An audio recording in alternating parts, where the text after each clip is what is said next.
Item ಯಾವುದೇ ಇರಲಿ try ಮಾಡಿ ಆಚಿ ಚಿಕನ್ ಮಸಾಲಾ.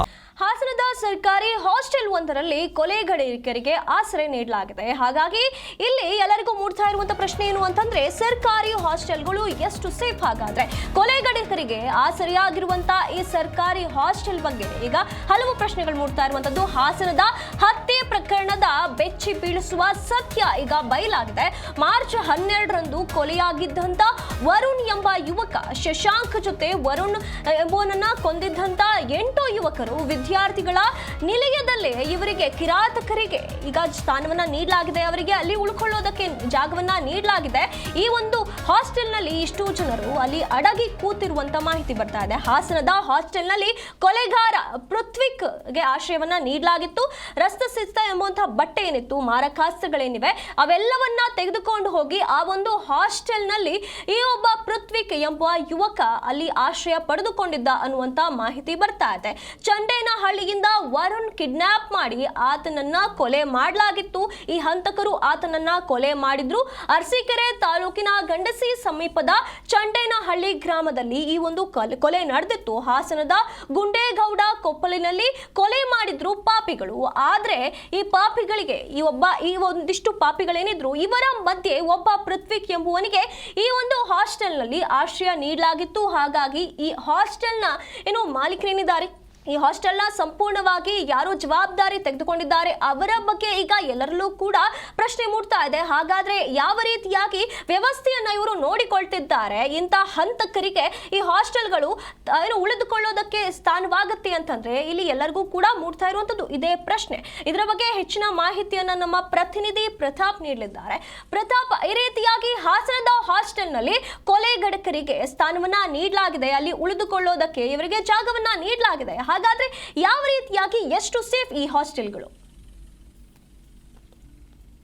ಹಾಸನ ಹಾಸ್ಟೆಲ್ಗಳು ಈ ಒಂದು ರೀತಿ ಅಕ್ರಮ ಚಟುವಟಿಕೆಗಳ ಕೂಪವಾಗಿದೆಯಾ ಅನ್ನೋ ಪ್ರಶ್ನೆ ಶುರುವಾಗಿರುವಂತದ್ದು. ಯಾಕಂತ ಹೇಳಿದ್ರೆ ಏನು ಕೊಲೆ ಪ್ರಕರಣದ ಆರೋಪಿ ಒಬ್ಬ ಕಳೆದ ಸುಮಾರು 12-13 ದಿನ ಈ ಸರ್ಕಾರಿ ಹಾಸ್ಟೆಲ್ನಲ್ಲಿ ಆಶ್ರಯನ ಪಡ್ಕೊಂಡಿದ್ದ ಅನ್ನೋದು ಕೂಡ ಆಘಾತಕಾರಿ ಅಂಶ. ಒಂದ್ ಕಡೆ ಮಾರ್ಚ್ 11ನೇ ತಾರೀಕು ವರುಣ್ ಎಂಬಾತನನ್ನ ಕಿಡ್ನಾಪ್ ಮಾಡಿ ಮಾರ್ಚ್ 12ನೇ ತಾರೀಕು ಆತನನ್ನ ಕೊಂದು ಸುಟ್ಟು ಹಾಕಿದ್ರು. ಅದು ಕೂಡ ಅರಸೀಕೆರೆ ತಾಲೂಕಿನ ಗಣಸಿ ಹೋಬಳಿಯ ಚಂಡೇನಹಳ್ಳಿ ಗ್ರಾಮದಿಂದ ಆತನನ್ನ ಕಿಡ್ನಾಪ್ ಮಾಡ್ತಾರೆ.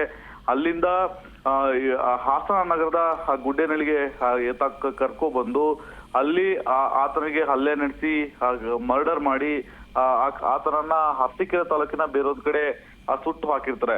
ಈ ಪ್ರಕರಣವನ್ನ ಗಂಭೀರವಾಗಿ ತೆಗೆದುಕೊಂಡಂತಹ ಪೊಲೀಸರು ಪ್ರಮುಖ ಆರೋಪಿಗಳನ್ನ ಹುಡುಕಾಟದಲ್ಲಿ ಇರ್ತಾರೆ. ಜೊತೆಗೆ ಈಗಾಗಲೇ ಒಂದಷ್ಟು 5-6 ಆರೋಪಿಗಳನ್ನ ಈಗಾಗಲೇ ಪೊಲೀಸರು ಬಂಧನ ಮಾಡಿದ್ದಾರೆ.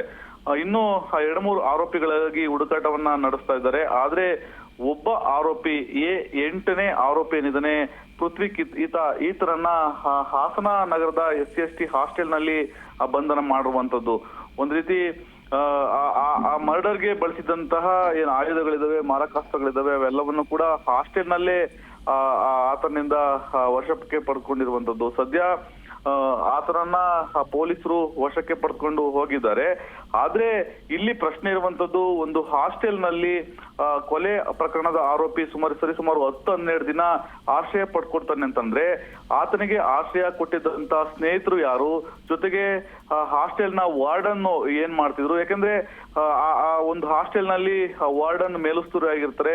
ಯಾರು ಬರ್ತಾರೆ ಯಾರು ಹೋಗ್ತಾರೆ ಅನ್ನೋದು ಕೂಡ ಆ ವಾರ್ಡನ್ನ ಗಮನದಲ್ಲಿ ಇರ್ಬೇಕು. ಆದ್ರೆ ಒಬ್ಬ ಕೊಲೆ ಆರೋಪಿಯಲ್ಲಿ ಆಶ್ರಯ ಪಡ್ಕೊಂತಾನೆ ಅಂತ ಹೇಳಿದ್ರೆ ಹಾಸ್ಟೆಲ್ನ ವಾರ್ಡನ್ ಏನ್ ಮಾಡ್ತಿರ್ತಾರೆ? ಜೊತೆಗೆ ಈಗಾಗಲೇ ಹಾಸ್ಟೆಲ್ನ ಏನ್ ಸ್ನೇಹಿತರು ಯಾರು ಆತನಿಗೆ ಆಶ್ರಯ ಕೊಟ್ಟಿದ್ದು, ಯಾವ ರೂಮ್ ನಲ್ಲಿ ಆತ ಉಳ್ಕೊಂಡಿದ್ದು, ಇದು ಪ್ರಶ್ನೆ ಇರುವಂತದ್ದು. ಸದ್ಯ ಪೊಲೀಸ್ನವರು ಕೂಡ ಈ ಎಲ್ಲವನ್ನು ಕೂಡ ತನಿಖೆ ಮಾಡ್ಬೇಕಾಗುತ್ತೆ. ಅಂತ ಹೇಳಿದ್ರೆ ಆತನಿಗೆ ಮಾರಕಾಸ್ತ್ರಗಳು ಕೂಡ ಏನು ಕೊಲೆಗೆ ಬಳಸಿದಂತ ಆಯುಧಗಳು, ರಕ್ತಸಿಕ್ತ ಆಯುಧಗಳೇನಿವೆ ಇವೆಲ್ಲವನ್ನು ಕೂಡ ಆತ ಆ ರೂಮ್ ನಲ್ಲೇ ಇಟ್ಕೊಂಡಿದ್ದ.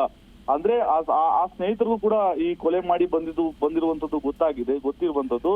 ಜೊತೆಗೆ ಆಶ್ರಯ ಕೊಟ್ಟಿದ್ದಂತ ಸ್ನೇಹಿತರನ್ನು ಕೂಡ ಈಗ ವಿಚಾರಣೆ ಮಾಡ್ಬೇಕಾಗುತ್ತೆ. ಜೊತೆಗೆ ಆ ಸ್ನೇಹಿತರ ಮೇಲೂ ಕೂಡ ಕ್ರಮ ತೆಗೆದುಕೊಳ್ಬೇಕಾಗುತ್ತೆ. ಆ ನಿಟ್ಟಿನಲ್ಲಿ ಕೂಡ ಪೊಲೀಸ್ ಇಲಾಖೆ ಮುಂದುವರೆದಿರುವಂತದ್ದು. ಸುನಿಧಿ, ಧನ್ಯವಾದಗಳು ಪ್ರತಾಪ್ ನಿಮ್ಮೆಲ್ಲ ಮಾಹಿತಿಗಾಗಿ.